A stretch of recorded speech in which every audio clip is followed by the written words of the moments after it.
Nationalism in India part second. Bharat में राष्ट्रवाद के पिछले वीडियो में हमने बात की असहयोग आंदोलन, नॉन कोऑपरेशन मूवमेंट के बारे में, खिलाफत मूवमेंट के बारे में। अगर आपने नहीं देखा है तो पहले पार्ट फर्स्ट देखिए, देन पार्ट सेकंड।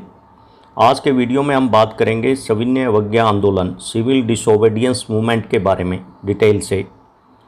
सविनय अवज्ञा आंदोलन 1930 में गांधी जी के नेतृत्व में भारतीय राष्ट्रीय कांग्रेस द्वारा चलाया गया दूसरा जन आंदोलन था, second mass movement. First was non cooperation movement. Civil disobedience movement को शुरू करने से पहले हम इसकी पृष्ठभूमि जान लेते हैं, जिससे पता चले कि किन परिस्थितियों में यह आंदोलन शुरू किया गया था। 1922 में चौरी चौरा कांड के बाद नॉन कोऑपरेशन मूवमेंट बंद कर दिया गया था, तो कांग्रेस के कुछ नेता जैसे चित्तरंजन दास, मोतीलाल नेहरू आदि सहमत नहीं थे, क्योंकि इनका मानना था कि असहयोग आंदोलन अच्छा चल रहा था और ऐसे राष्ट्रीय स्तर के आंदोलन को चौरी चौरा जैसी एक छोटी स्थानीय घटना से समाप्त नहीं करना चाहिए था। आंदोलन को समाप्त किए जाने से स्वराज प्राप्ति के उद्देश्य को प्राप्त नहीं किया जा सका। ऐसे में जनवरी 1923 में 1923 में देशबंधु चित्तरंजन दास और मोतीलाल नेहरू द्वारा स्वराज पार्टी नाम से नया संगठन बनाया गया, जिसकी मेन पॉलिसी थी सैबोटेज, यानी प्रांतीय विधानसभा के चुनाव में भाग लेना और विधान परिषद के अंदर घुसकर ब्रिटिश विरोध करना। कुछ समय तक स्वराज दल का अच्छा प्रभाव रहा, लेकिन इसके मुख्य कर्ता धर्ता चित्तरंजन दास थे और उनकी डेथ के साथ ही ये पार्टी कांग्रेस में घुल मिल गई। इसके बाद भारतीय स्वतंत्रता संघर्ष में महत्वपूर्ण घटना है मार्च 1928 में साइमन कमीशन का भारत आना। साइमन कमीशन के भारत आने के दो मुख्य उद्देश्य थे। First, to look into Indian government act 1919 and suggest changes, यानी पहली बात कि 1919 के अधिनियम की जांच करना, और दूसरा भविष्य में लागू किए जाने वाले सुधारों पर अपनी सिफारिश देना। आगे बढ़ने से पहले हम साइमन कमीशन क्या था जानकारी ले लेते हैं। अंग्रेज़ों द्वारा बनाया गया भारत सरकार अधिनियम 1919 में लागू किए गए सुधारों में एक प्रावधान था कि 10 वर्ष बाद इसकी समीक्षा की जाएगी। हमें इस बात को भी समझना है कि बढ़ते भारतीय स्वतंत्रता संघर्ष और निरंतर भारतीय मांगों को देखते हुए अंग्रेज़ भारत में समय समय पर सुधार करते रहते थे। ये सुधार अधिनियम ब्रिटिश संसद में पास किए जाते और भारत में लागू किए जाते थे, जैसे 1909 का अधिनियम, 1919 का अधिनियम और इसके बाद 1935 का अधिनियम आया। अतः स्पष्ट है, साइमन कमीशन 1919 के अधिनियम की समीक्षा करने के लिए भारत आया था। 1919 के 10 वर्ष बाद यानी 1929 में गठित किया जाना चाहिए था सुधार आयोग। तो इसके पीछे भी एक कहानी है, समझिए कि इंग्लैंड में दो राजनीतिक पार्टियां हैं, एक कंजर्वेटिव पार्टी और दूसरी लेबर पार्टी। लेबर पार्टी मजदूर किसानों के हित को संरक्षण देने वाली पार्टी है, और जब जब लेबर पार्टी की इंग्लैंड में सरकार होती थी, भारत में सुधार किए जाते थे, कुछ रियायतें दी जाती थी, क्योंकि लेबर पार्टी का भारत के प्रति सॉफ्ट रवैया रहता था, सॉफ्ट कॉर्नर रहता था। जबकि कंजर्वेटिव पार्टी में इंग्लैंड के उच्च वर्ग का ज़्यादा इन्फ्लुएंस था और भारत के प्रति इसका रवैया थोड़ा सख्त रहता था। और साइमन कमीशन भेजे जाने के समय कंजर्वेटिव पार्टी इंग्लैंड में सत्ता में थी। कंजर्वेटिव पार्टी ने समय से पहले 1927 में जॉन साइमन की अध्यक्षता में 7 सदस्यीय ब्रिटिश सांसदों के आयोग का गठन कर दिया। समय से पहले गठित करने के पीछे सोच थी कि ब्रिटेन में चुनाव होने थे और राजनीतिक परिदृश्य को देखकर लग रहा था कि लेबर पार्टी सत्ता में आने जा रही है। अगर वो सत्ता में आ गई तो सुधार आयोग का गठन लेबर पार्टी करेगी और वो भारत में कहीं ज़्यादा रियायत ना दे दे। इसी बात को ध्यान में रखते हुए कंजर्वेटिव पार्टी ने समय से पूर्व ही नवंबर 1927 में आयोग बना दिया। मार्च 1928 में साइमन कमीशन भारत आया तो भारतीयों ने इसका विरोध किया। साइमन गो बैक, साइमन वापस जाओ के नारे लगाए गए तो अब हम ये बात जानें कि भारतीयों ने इसका विरोध क्यों किया। भारतीयों द्वारा विरोध किए जाने की मुख्य वजह थी इसमें एक भी भारतीय का ना होना। तत्कालीन समय में ब्रिटिश संसद में कई भारतीय सांसद थे, जैसे एसपी सिन्हा, ठाकुरजी सकरातवाला आदि। इस सुधार आयोग में इन भारतीयों को ना भेजकर सारे सातों के सात सदस्य अंग्रेज़ थे, उनको भेजा गया। तो भारतीय समझ गए कि अंग्रेज़ों की मंशा सुधार करने की नहीं है, केवल दिखावा करना चाहते हैं। अगर वास्तव में सुधार करने की इच्छा होती तो भारतीय सदस्यों को भेजते, जो भारतीयों को बेहतर जानते कि उनको क्या सुधार चाहिए। इसलिए साइमन कमीशन का विरोध किया गया। जैसे ही साइमन आयोग बम्बई पहुंचा, साइमन गो बैक से उसका स्वागत किया गया। ये लोग जहाँ भी जाते भारतीय नारे लगाते हुए पहुंच जाते। इतने विरोध को देखते हुए एक बार साइमन कमीशन को वापस जाना पड़ा, फिर दोबारा आया और चुपचाप अपना काम करके चला गया। साइमन कमीशन ने अपनी रिकमेंडेशन में 1919 के अधिनियम को विफल बताया और भविष्य में कौन से सुधार लागू किए जाएं सुझाया, जिसके आधार पर 1935 का सुधार अधिनियम बनाया गया अंग्रेज़ों द्वारा। दूसरी तरफ अंग्रेज़ों ने यह महसूस किया कि भारतीय अंग्रेज़ों द्वारा किए गए किसी भी सुधार को पसंद नहीं कर रहे। 1909 का अधिनियम आया, भारतीयों ने असंतोष प्रकट किया कि कम सुधार हैं। 1919 का अधिनियम आया तो इसे भी नाकाफ़ी और अपर्याप्त सुधार कहा गया। साइमन कमीशन का भी विरोध किया गया। तो तत्कालिक भारत सचिव, secretary of state for India, Lord Birkenhead ने भारतीयों को चुनौती दी कि आप अपने लिए स्वयं कानून बना लें, बशर्ते सभी दलों को मान्य होना चाहिए, क्योंकि हम जो भी सुधार करते हैं भारतीयों को पसंद नहीं आ रहे। तो ऐसे में मोतीलाल नेहरू के नेतृत्व में सर्वदलीय कमेटी बनाई गई, जिसे नेहरू कमेटी के नाम से जाना जाता है। यह भारतीयों द्वारा सर्वप्रथम स्वयं कानून बनाने का पहला प्रयास था। 1928 में नेहरू कमेटी ने अपनी रिपोर्ट अंग्रेज़ों को सौंप दी, लेकिन अंग्रेज़ों ने नेहरू कमेटी की रिपोर्ट को लागू करने से मना कर दिया। प्रस्ताव खारिज करने के पीछे वजह बताई गई कि मुस्लिम लीग सहमत नहीं थी। अंग्रेज़ों द्वारा पहले ही यह कंडीशन रख दी गई थी कि सारे दल सहमत होंगे तभी भारतीयों द्वारा बनाए गए कानून लागू किए जाएंगे, अदरवाइज़ नहीं। अब ऐसी परिस्थितियों में जब सुधार की कोई उम्मीद नज़र नहीं आ रही थी, दिसंबर 1929 में लाहौर में कांग्रेस का वार्षिक अधिवेशन आयोजित हुआ, एनुअल सेशन। जवाहरलाल नेहरू जैसे युवा कांग्रेस के अध्यक्ष चुने गए और कांग्रेस ने पूर्ण स्वराज, कंप्लीट इंडिपेंडेंस का प्रस्ताव पास किया। अब कांग्रेस का मानना था कि हमें कोई सुधार नहीं चाहिए, हमें चाहिए आज़ादी।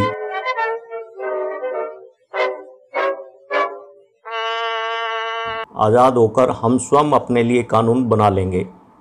भारतीय स्वतंत्रता संघर्ष के इतिहास में कांग्रेस द्वारा पूर्ण स्वराज पारित किए जाने वाला ये घटनाक्रम एक माइलस्टोन की तरह है।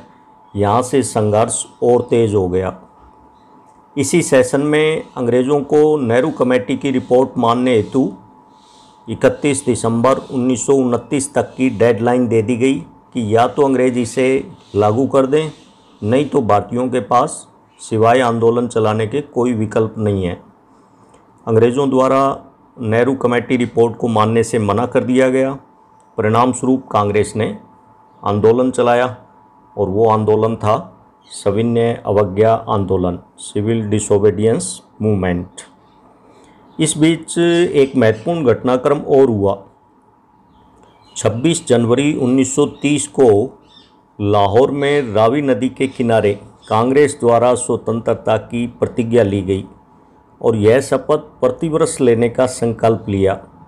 26 जनवरी को स्वतंत्रता दिवस के रूप में मनाना शुरू किया। आज़ादी तक 26 जनवरी को कांग्रेस स्वतंत्रता की प्रतिज्ञा लेती रही और स्वतंत्रता दिवस के रूप में मनाती रही। बाद में 15 अगस्त 1947 को देश आज़ाद हुआ तो भारत का स्वतंत्रता दिवस 15 अगस्त को मनाया गया और 26 जनवरी के ऐतिहासिक महत्व को देखते हुए इस तारीख को फिर संविधान लागू किया गया। अतः 26 जनवरी 1950 से इसे गणतंत्र दिवस के रूप में मनाना शुरू कर दिया। नमक यात्रा और सविनय अवज्ञा आंदोलन, salt march and the civil disobedience movement. आंदोलन चलाने से पहले गांधी जी ने 31 जनवरी 1930 को तत्कालिक वायसराय लॉर्ड इरविन को एक पत्र लिखा जिसमें 11 मांगें रखी गई। सबसे महत्वपूर्ण मांग थी नमक कर को समाप्त करने के बारे में। उस समय कोई भी भारतीय नमक नहीं बना सकता था, कानून था। ब्रिटिश आयातित नमक खरीदना पड़ता था। लॉर्ड इरविन ने गांधी जी की मांगों की तरफ कुछ ध्यान नहीं दिया। तब 12 मार्च 1930 को महात्मा गांधी अपने 78 सहयोगियों के साथ दांडी यात्रा शुरू करते हैं। साबरमती आश्रम से दांडी तक की 240 माइल्स की यात्रा 24 दिन में पूरी की गई और 6 अप्रैल 1930 को दांडी में नमक बनाकर आंदोलन की शुरुआत की गई। अतः याद रखना है, सविनय अवज्ञा आंदोलन कब शुरू हुआ? 6 अप्रैल 1930 को। और दांडी मार्च कब शुरू किया गया? 12 मार्च 1930 को। सविनय अवज्ञा आंदोलन का अर्थ समझ लीजिए। सविनय मतलब विनय के साथ, विनम्रता पूर्वक, विद हम्बल। अवज्ञा मतलब अवहेलना, ना मानना, डिसोबे। तो स्पष्ट है इस आंदोलन में विनम्रता पूर्वक ब्रिटिश कानूनों की अवहेलना करनी थी। ब्रिटिश कानून मानने से मना करना था। अवहेलना के लिए गांधी जी द्वारा नमक कानून को चुना गया। नमक को ही क्यों चुना गया जान लें। यह फैसला भी गांधी जी का समझदारी भरा था, क्योंकि नमक का इस्तेमाल सभी लोग करते हैं, चाहे हिंदू हो या मुसलमान, गरीब हो या अमीर। नमक सभी लोगों द्वारा प्रयोग में लाई जाने वाली वस्तु है। अतः गांधी जी द्वारा नमक का चुनाव किया गया, जिससे समाज के सारे लोग ब्रिटिश विरोधी आंदोलन में एकजुट हों। गांधी जी के नेतृत्व में कांग्रेस द्वारा चलाया गया दूसरा जन आंदोलन था। जन भागीदारी के हिसाब से यह अब तक का सबसे बड़ा आंदोलन था। गांधी जी के आह्वान पर देश के विभिन्न भागों में हजारों लोगों ने नमक कानून तोड़ा और सरकारी नमक कारखानों के सामने प्रदर्शन किए गए। इसलिए इस आंदोलन को नमक सत्याग्रह के नाम से भी जानते हैं। सविनय अवज्ञा आंदोलन, जिसका दूसरा नाम नमक सत्याग्रह भी कह सकते हैं। हालांकि नमक बनाने के अलावा असहयोग आंदोलन वाले सारे कार्यक्रम भी रिपीट किए गए, दोहराए गए इसमें, जैसे सरकारी नौकरियों से त्यागपत्र देना, सरकारी स्कूल कॉलेज का बहिष्कार करना, विदेशी कपड़ों का बहिष्कार किया जाने लगा, शराब की दुकानों की पिकेटिंग की गई यानी धरना दिया गया, किसानों ने लगान और चौकीदारी कर चुकाने से इनकार कर दिया। तो बहुत सारे स्थानों पर जंगलों में रहने वाले वन कानूनों का भी उल्लंघन करने लगे। तो इस प्रकार स्पष्ट है कि जनता द्वारा व्यापक पैमाने पर ब्रिटिश सरकार का, ब्रिटिश सामान का बहिष्कार किया गया। इन सब घटनाओं को देखते हुए ब्रिटिश सरकार ने आंदोलनकारियों को गिरफ्तार करना शुरू कर दिया। बहुत सारे स्थानों पर हिंसक टकराव भी देखने को मिला। अंग्रेज़ों द्वारा लाखों लोगों को गिरफ्तार कर जेल में डाल दिया गया। आंदोलन में जन भागीदारी बढ़ती जा रही थी। दूसरी तरफ ब्रिटिश सरकार गोलमेज सम्मेलन, राउंड टेबल कॉन्फ्रेंस का आयोजन किया गया। नवंबर 1930 में लंदन में तत्कालिक समस्याओं पर विचार करने के लिए कांग्रेस आंदोलन चला रही थी। अतः प्रथम गोलमेज सम्मेलन में कांग्रेस ने भाग नहीं लिया। कांग्रेस को छोड़कर अन्य संगठनों ने प्रथम गोलमेज सम्मेलन में भाग लिया, लेकिन कांग्रेस भारत का सबसे बड़ा संगठन था। उसके भाग नहीं लेने पर प्रथम गोलमेज सम्मेलन विफल हो गया। तब ब्रिटिश सरकार ने तत्कालिक वायसराय लॉर्ड इरविन पर जोर डाला कि वो कांग्रेस से बात करे, जिससे कांग्रेस आंदोलन बंद कर द्वितीय गोलमेज सम्मेलन में भाग ले। परिणाम स्वरूप गांधी इरविन समझौता हुआ, गांधी इरविन पैक्ट, 5 मार्च 1931 को। समझौते के अनुसार कांग्रेस तुरंत प्रभाव से आंदोलन बंद कर द्वितीय गोलमेज सम्मेलन में भाग लेगी। अब तक अहिंसक आंदोलन चलाते हुए आंदोलनकारी गिरफ्तार किए गए हैं। ब्रिटिश सरकार उनको रिहा कर देगी और तटवर्ती क्षेत्रों में भारतीयों को नमक बनाने की परमिशन दे दी गई। समझौते के अनुसार कांग्रेस ने द्वितीय गोलमेज सम्मेलन में भाग लिया। नवंबर 1931 में लंदन में कांग्रेस की तरफ से गांधी जी ने भाग लिया, लेकिन गांधी जी द्वारा सुझाई गई बातें अंग्रेज़ों ने मानने से इनकार कर दिया। कोई सहमति नहीं बनी। परिणाम स्वरूप द्वितीय गोलमेज सम्मेलन भी विफल हो गया। गांधी जी भारत लौट आए और जनवरी 1932 में पुनः सविनय अवज्ञा आंदोलन शुरू कर दिया। इस बीच नवंबर 1932 में लंदन में तीसरे गोलमेज सम्मेलन का आयोजन हुआ, जिसमें कांग्रेस ने भाग नहीं लिया क्योंकि गांधी जी ने फिर से आंदोलन शुरू कर दिया था। तो इस प्रकार स्पष्ट है 3 गोलमेज सम्मेलन हुए, जिसमें पहले और तीसरे गोलमेज सम्मेलन में कांग्रेस ने भाग नहीं लिया, केवल सेकंड राउंड टेबल कॉन्फ्रेंस में भागीदारी की। कांग्रेस जैसे महत्वपूर्ण संगठन द्वारा भाग नहीं लेने से तीसरा गोलमेज सम्मेलन भी विफल हो गया। गांधी जी ने जैसे ही सविनय अवज्ञा आंदोलन शुरू किया, उनको गिरफ्तार करके पूना की यरवदा जेल में बंद कर दिया गया। गोलमेज सम्मेलनों के बाद एक तरफ ब्रिटिश सरकार ने तीनों गोलमेज सम्मेलनों की रिपोर्ट श्वेत पत्र व्हाइट चार्टर के नाम से प्रकाशित की। वहीं दूसरी तरफ तत्कालिक British prime minister Ramsay McDonald द्वारा तत्कालिक समस्याओं का अपनी तरफ से हल सुझाया गया, जिसे सांप्रदायिक पंचांट या कम्युनल अवार्ड कहा जाता है। कम्युनल अवार्ड के अनुसार विधानमंडल और विधान परिषदों में दलित वर्ग को पृथक निर्वाचन क्षेत्र सेपरेट इलेक्टोरल राइट्स के तहत आरक्षण दिया गया, जिसकी मांग तीनों गोलमेज सम्मेलन में डॉक्टर भीमराव अंबेडकर कर रहे थे। डॉक्टर BR अम्बेडकर ने तीनों गोलमेज सम्मेलन में दलित वर्ग के प्रतिनिधि के तौर पर भाग लिया था। जैसे ही यह कम्युनल अवार्ड आया, गांधी जी ने पूना की यरवदा जेल से ही अनशन शुरू कर दिया। गांधी जी समझते थे कि यह अंग्रेज़ों द्वारा हिंदुओं को बांटने की चाल है, साजिश है, षड्यंत्र है। पहले 1909 में अंग्रेज़ों ने मुस्लिम वर्ग को आरक्षण देकर हिंदू और मुसलमानों में विभाजन किया, तो अब हिंदुओं में फूट डालना चाहते थे, स्वर्ण और दलित 2 वर्ग बना करके। तो गांधी जी को आरक्षण से आपत्ति नहीं थी, बल्कि पृथक निर्वाचन क्षेत्र के अंतर्गत जो आरक्षण दिया गया था उस पर ऑब्जेक्शन था। पहले हम समझ लें कि पृथक निर्वाचन क्षेत्र यानी सेपरेट इलेक्टोरल राइट्स होते क्या थे। तो पृथक निर्वाचन क्षेत्र का मतलब था ऐसा निर्वाचन क्षेत्र जिसमें उम्मीदवार भी आरक्षित वर्ग से होगा और मतदाता भी आरक्षित वर्ग के होंगे। उदाहरण के लिए जैसे दलित वर्ग के लिए पृथक निर्वाचन क्षेत्र का मतलब था उस कॉन्स्टिट्यूएंसी में दलित वर्ग का उम्मीदवार ही चुनाव में खड़ा होगा और उस कॉन्स्टिट्यूएंसी के दलित मतदाता ही उसे वोट देंगे, अन्य मतदाता कोई वोट नहीं देंगे। अतः यह व्यवस्था समाज में बंटवारा कर देती है, इसलिए गांधी जी द्वारा इसका विरोध किया गया था। अंततः गांधी जी और अंबेडकर जी के बीच समझौता हुआ 24 सितंबर 1932 को पूना में समझौता हुआ, इसलिए इसको पूना पैक्ट या पूना समझौते के नाम से जाना जाता है। पूना पैक्ट के अनुसार दलितों के कुल स्थान 71 आरक्षित किए गए। यह संख्या कम है, इसे बढ़ाकर 148 कर दिया जाए, यानी जस्ट डबल करने की बात की गई।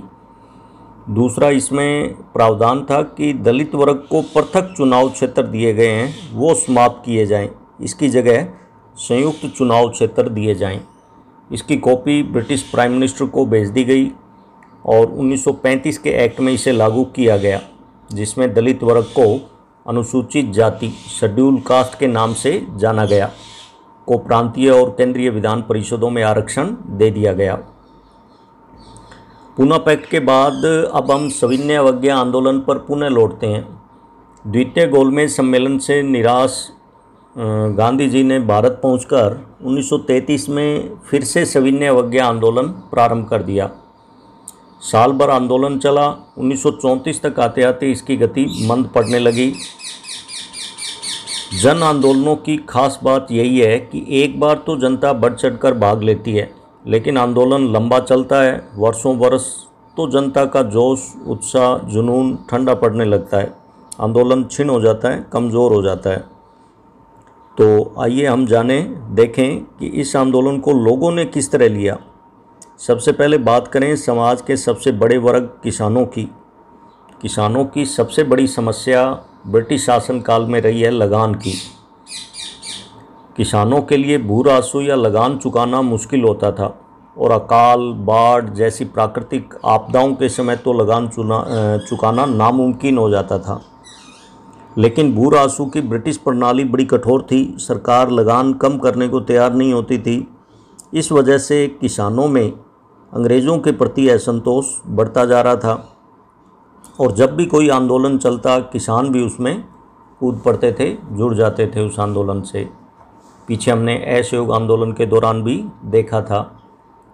तो सविनय अवज्ञा आंदोलन की पहली फेज़ में किसान बड़ी संख्या में आंदोलन में भाग लेते हैं, लेकिन गांधी इरविन समझौते में किसानों के संदर्भ में लगान संबंधी कोई बात नहीं की गई। तो गांधी जी द्वारा जब पुनः आंदोलन शुरू किया गया तो निराश किसानों ने भाग लेने में इसमें कोई रुचि नहीं दिखाई। जमींदार, उद्योगपति आदि नाराज़ नहीं हो जाएं, इसके चलते भी कांग्रेस खुलकर किसानों का समर्थन करने से हिचकिचाती रही, असमंजस में रही। इसी कारण गरीब किसान और कांग्रेस के बीच संबंध अनिश्चित बने रहे। दूसरी तरफ व्यवसायी वर्ग, बिजनेस क्लास की क्या स्थिति थी, इन्होंने सविनय अवज्ञा आंदोलन के बारे में क्या रुख अपनाया, आइए जानते हैं। आंदोलनों में विदेशी वस्तुओं का बहिष्कार किया गया, जिसके कारण इनकी व्यावसायिक गतिविधियों में रुकावट आती थी। वे विदेशी वस्तुओं से आयात से सुरक्षा चाहते थे। अपने व्यावसायिक हितों को संगठित और सुरक्षित करने के लिए व्यवसायियों ने 2 संगठन बनाए।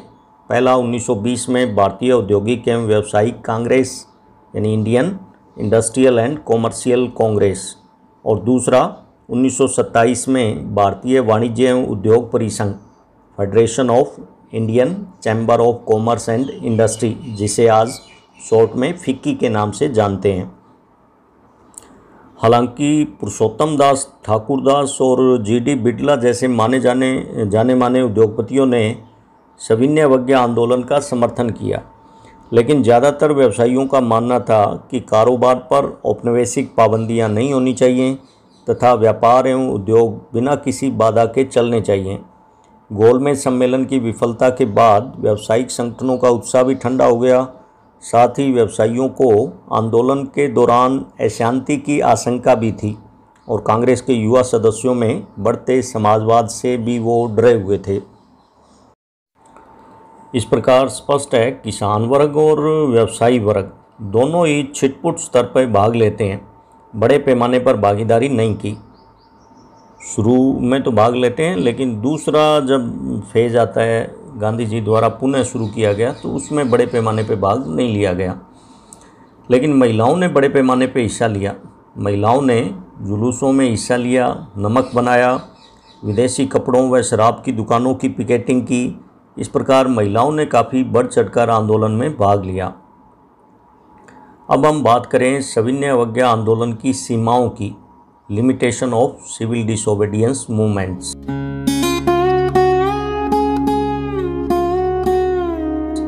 आंदोलन की क्या हद रही, एक सीमा से आगे नहीं बढ़ पाया, जाने। भारतीय समाज के 2 वर्ग जिन्होंने इस आंदोलन में भाग नहीं लिया, आंदोलन से दूरी बनाए रखी। पहला वर्ग था दलित समुदाय, डिप्रेस्ड क्लास, और दूसरा था मुस्लिम समुदाय। हम जानने का प्रयास करें कि आखिर इन समुदायों ने आंदोलन में भाग क्यों नहीं लिया। सबसे पहले हम बात करें दलित समुदाय की। कांग्रेस ने लंबे समय तक दलितों पर ध्यान नहीं दिया क्योंकि रूढ़िवादी स्वर्ण हिंदू सनातन पंथियों से डरी हुई थी। लेकिन गांधी जी ने कांग्रेस की जब बागडोर संभाली तो उन्होंने यह अस्पृश्यता, छुआछूत समाप्त करवाने के प्रयास किए। गांधी जी ने अछूतों को हरिजन नाम दिया, उन्हें मंदिरों, सार्वजनिक स्थानों, तालाबों, सड़कों और कुओं पर समान अधिकार दिलाने के लिए सत्याग्रह किया। मेला ढोने वालों के काम को प्रतिष्ठा दिलाने के लिए वे स्वयं शौचालय साफ करने लगे। इस प्रकार स्पष्ट है गांधी जी ने दलित वर्ग उत्थान के लिए काफ़ी सार्थक प्रयास किए। लेकिन दूसरी तरफ दलित वर्ग सामाजिक पिछड़ेपन के लिए राजनीतिक रूप से संगठित हो रहे थे। उनका मानना था कि समाज में सुधार से पहले राजनीतिक रूप से उनको आगे बढ़ने का मौका मिले तो समाज सुधार बाद में अपने आप हो जाएंगे। उदाहरण के लिए डॉक्टर भीमराव अंबेडकर ने 1930 में दलित उत्थान के लिए दमित वर्ग एसोसिएशन, डिप्रेस्ड क्लास एसोसिएशन बनाई। अंबेडकर जी दलित समुदाय के बड़े नेता बनकर उभरे। पीछे हम बात कर चुके हैं, उन्होंने तीनों गोलमेज सम्मेलनों में दलित वर्ग के प्रतिनिधि के तौर पर भाग लिया और विधानमंडल, विधान परिषदों में दलित वर्ग के लिए आरक्षण की मांग की। पूना पैक्ट के बारे में भी हम पढ़ चुके हैं। गांधी जी से समझौता हुआ, दलित वर्ग आरक्षण तो रखा जाए लेकिन पृथक निर्वाचन क्षेत्र, सेपरेट इलेक्टोरेट्स समाप्त किए गए इसमें। तो इस प्रकार स्पष्ट है, सविनय अवज्ञा आंदोलन के दौरान दलित वर्ग आंदोलन से दूर रहा। वो अपना राजनीतिक समाधान अलग तरीके से चाहते थे। अब हम बात करें दूसरे समुदाय मुस्लिम वर्ग के बारे में। मुस्लिम लीग मुस्लिम हितों के लिए बनाया गया संगठन था जो मुसलमानों की नुमाइंदगी करता था। 1909 में मुस्लिम वर्ग को पृथक निर्वाचन क्षेत्र के तहत अंग्रेज़ों द्वारा आरक्षण दिया गया था। कांग्रेस इसकी शुरू से ही मुखालफत करती थी, विरोध करती थी, यह कहते हुए कि यह भारतीयों को बांटने का प्रयास है। लेकिन 1916 में लखनऊ समझौते में मुस्लिम लीग और कांग्रेस एक साथ आए, लेकिन थोड़े समय के लिए ही। हम पीछे पढ़ चुके हैं कि खिलाफत मूवमेंट समाप्त होते ही यह एकता टूट गई थी। फिर कभी मुस्लिम लीग और कांग्रेस एक साथ नहीं आए। मुस्लिम लीग के इस समय मोहम्मद अली जिन्ना प्रमुख लीडर थे। उनका मानना था कि मुसलमानों के लिए पृथक निर्वाचिका के तहत आरक्षण होना चाहिए, जबकि कांग्रेस इसका विरोध करती थी। कांग्रेस द्वारा जब सविनय अवज्ञा आंदोलन चलाया गया, उस समय इन दोनों संगठनों में संदेह और अविश्वास का माहौल था परस्पर। तो यह एक वजह थी कि कांग्रेस से कटे हुए मुसलमानों का बड़ा तबका किसी संयुक्त संघर्ष के लिए तैयार नहीं था। दूसरी बात, बहुत सारे मुस्लिम नेता और बुद्धिजीवी भारत में अल्पसंख्यकों के रूप में यानी मुसलमानों की हैसियत को लेकर भी चिंतित थे।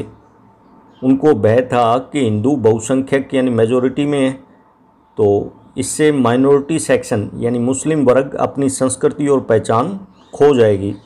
इसलिए मुस्लिम समुदाय ने भी आंदोलन से दूरी बनाए रखी। तो इस प्रकार स्पष्ट है, कांग्रेस द्वारा गांधी जी के नेतृत्व में चलाए गए आंदोलन से दलित वर्ग और मुस्लिम समुदाय नहीं जुड़ पाए। जो सविनय अवज्ञा आंदोलन की सीमाएं थी, लिमिटेशंस थी। अंततः आंदोलन कमज़ोर होने पर 1934 में गांधी जी द्वारा समाप्त कर दिया गया। तो स्पष्ट है, हमने जाना सविनय अवज्ञा आंदोलन 6 अप्रैल 1930 को दांडी से गांधी जी द्वारा नमक बनाकर शुरुआत की गई। फिर 5 मार्च 1931 को गांधी इरविन समझौते के चलते आंदोलन स्थगित कर दिया गया। द्वितीय गोलमेज सम्मेलन के बाद पुनः सविनय अवज्ञा आंदोलन चलाया गया, जो अंततः 1934 में समाप्त किया गया। इस आंदोलन के महत्व के बारे में बात करें, क्या इम्पोर्टेंस थी इस आंदोलन की, तो स्पष्ट है, आंदोलन के बाद भारत को आज़ादी तो नहीं मिली, लेकिन जन भागीदारी के लिहाज से देखा जाए तो यह अब तक का सबसे बड़ा आंदोलन था। जनता के मन से ब्रिटिश विरोध का भय निकल गया। पहले जनता डरी हुई थी कि अंग्रेज़ों का विरोध करेंगे तो क्या होगा, तो वो भय जनता के मन से निकल गया। इसी की बुनियाद पर फिर आगे भारत छोड़ो आंदोलन चलाया गया, जिससे ब्रिटिश साम्राज्य की नींव हिल गई। अब हम इस वीडियो के लास्ट टॉपिक पर बात कर लेते हैं कि भारत में राष्ट्रवादी आंदोलन के तहत भारतीयों में किस प्रकार सामूहिक अपनेपन का भाव पैदा हुआ। जाने वो कौन सी बातें थी जो भारतीयों को एकता के सूत्र में बांधती हैं। भारत जैसे विशाल देश में, जहाँ विभिन्न जातियाँ या समुदाय, अलग अलग संस्कृतियाँ, भिन्न भिन्न भाषा बोलने वाले लोग पाए जाते हैं, उनमें सामूहिक अपनेपन का भाव, एक राष्ट्र होने का एहसास कैसे पैदा हुआ। यह सब ठीक उसी प्रकार है जैसा हमने यूरोप में राष्ट्रवाद के तहत रूमानीवाद पढ़ा था। याद करो, यूरोप में चले सांस्कृतिक आंदोलन को, जिसने लोगों को राष्ट्र के रूप में एकजुट किया था। तो भारत में भी इतिहास व साहित्य, लोक कथाएँ व गीत, चित्र व प्रतीक सभी ने राष्ट्रवाद की भावना के विकास में योगदान दिया। यूरोप में राष्ट्रीय कल्पना जर्मेनिया, मारियान के रूप में की गई। उसी प्रकार भारत माता का चित्र बनाकर भारतीयों ने राष्ट्रवाद को मानवीय रूप दिया। पहली बार बंकिम चंद्र चट्टोपाध्याय ने भारत को भारत माता के रूप में चित्रित किया। फिर अवनींद्रनाथ टैगोर ने भारत माता की विख्यात छवि सन्यासिनी के रूप में दिखाया एज एन एस्थेटिक फिगर्स। आगे चलकर बहुत से कलाकारों ने भारत माता की भिन्न भिन्न प्रकार के रूपों में तस्वीर बनाई। मुद्दे की बात यह है कि इन तस्वीरों को श्रद्धा और राष्ट्रभक्ति के साथ जोड़कर देखा गया। ये तस्वीरें राष्ट्रवाद में आस्था का प्रतीक बन गई। These pictures become symbol of nationalism और पैट्रियोटिज्म। दूसरी बात कि भारतीय लोक कथाओं फोकलोर्स को पुनर्जीवित करके भी राष्ट्रीयता की भावना का विकास किया गया। 19वीं सदी के अंत में राष्ट्रवादियों ने भाटों व चारणों द्वारा गाई सुनाई जाने वाली लोक कथाओं को भी दर्ज करना शुरू कर दिया। यही कहानियाँ हमारी उस परंपरागत संस्कृति की सही तस्वीर पेश करती हैं जो बाहरी ताकतों के प्रभाव से भ्रष्ट और दूषित हो चुकी हैं। अपनी राष्ट्रीय पहचान को ढूंढने और अपने अतीत में गौरव का भाव पैदा करने के लिए इन लोक परंपराओं को बचाकर रखना जरूरी था। उदाहरण के तौर पर बंगाल में रविंद्रनाथ टैगोर ने लोक परंपराओं को पुनर्जीवित करने वाले आंदोलनों का नेतृत्व किया। मद्रास में नटेशा शास्त्री ने the folklores of southern India के नाम से तमिल लोक कथाओं का विशाल संकलन 4 वॉल्यूम में प्रकाशित किया। तो इस प्रकार स्पष्ट है, लोक कथाएँ फोकलोर्स एक राष्ट्रीय साहित्य होती हैं। यह लोगों के असली विचारों और विशेषताओं की सबसे विश्वसनीय अभिव्यक्ति है। जैसे जैसे राष्ट्रीय आंदोलन आगे बढ़ा, राष्ट्रवादी नेता लोगों को एकजुट करने और उनमें राष्ट्रवाद की भावना भरने के लिए इस तरह के चिन्हों और प्रतीकों के बारे में और ज़्यादा जागरूक होते चले गए। बंगाल में स्वदेशी आंदोलन के दौरान एक तिरंगा झंडा तैयार किया गया जिसमें हरा, पीला, लाल 3 रंग के प्रयोग किए गए।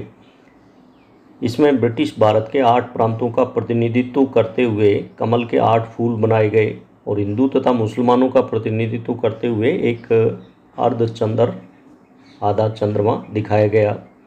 इसी प्रकार 1921 में गांधी जी ने भी स्वराज का झंडा तैयार किया। यह भी तिरंगा झंडा था, सफ़ेद, हरा और लाल रंग का 3 रंगों का प्रयोग करते हुए, और इसके बीच में एक चरखा दिखाया गया जो स्वावलंबन का सिंबल था, प्रतीक था।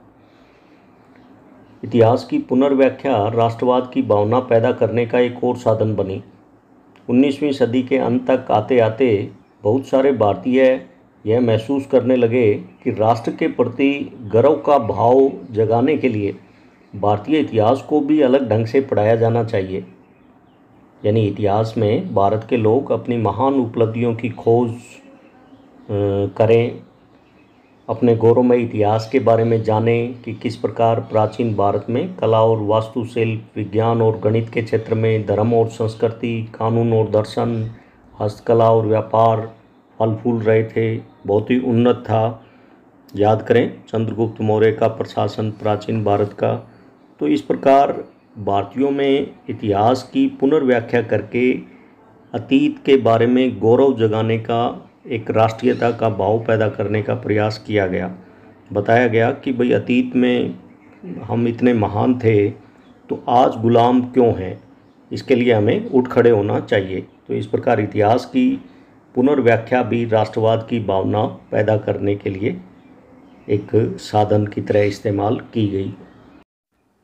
तो इस प्रकार स्पष्ट है, एक तरफ सांस्कृतिक राष्ट्रवादी आंदोलन चलाया गया, इसके माध्यम से राष्ट्रीय भावना का विकास किया गया, तो वहीं दूसरी तरफ भारतीय राष्ट्रीय कांग्रेस द्वारा गांधी जी के नेतृत्व में एक के बाद एक राष्ट्रवादी जन आंदोलन चलाए गए। तो इस प्रकार भारत एक राष्ट्र के रूप में उभरा, औपनिवेशिक शासन के खिलाफ उठ खड़ा हुआ और अंततः 1947 में भारत आज़ाद हुआ।